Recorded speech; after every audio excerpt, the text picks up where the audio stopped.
Merci Monsieur le Président. Monsieur le Ministre, cet amendement vise à supprimer cet article. L'argument mis en avant pour justifier cet allongement des délais est que les femmes dépasseraient le délai légal et seraient alors contraintes d'aller avorter à l'étranger. Le chiffre avancé de 3 000 à 5 000 femmes chaque année est identique à celui annoncé lors de l'allongement des délais de 10 à 12 semaines de grossesse en 2001. Cela repose également sur la supposition que des femmes auraient eu des difficultés d'accès à l'avortement pendant le confinement, sans pour autant apporter de preuves.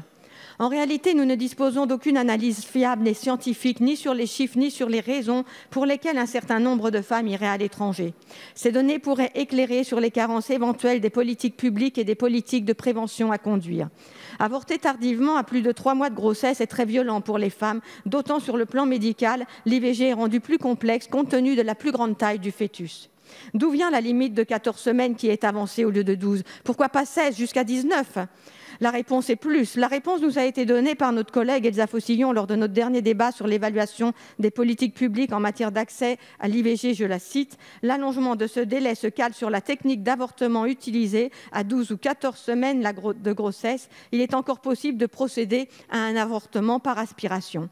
Qu'est-ce qu'un enfant à 14 semaines et qu'est-ce qu'un avortement par aspiration? Je sais, ça vous ennuie, mais effectivement, de quoi avez-vous peur? À 14 semaines, le bébé mesure presque 14 cm pour près de 100 grammes. Les proportions de son corps s'harmonisent, le squelette se solidifie, l'ossature se forme. Il peut plier ses doigts, serrer les poings ou sucer son pouce.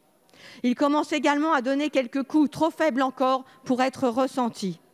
L'avortement par aspiration est une opération intégralement réalisée sous anesthésie générale. Elle consiste à écraser l'ossature, à le déchiqueter et à aspirer les restes. Souvent, la paroi de l'utérus est contrôlée avec une curette, c'est-à-dire un instrument en forme d'une petite cuillère et d'éventuels résidus du fœtus. Qu'on ne vienne pas nous dire alors que c'est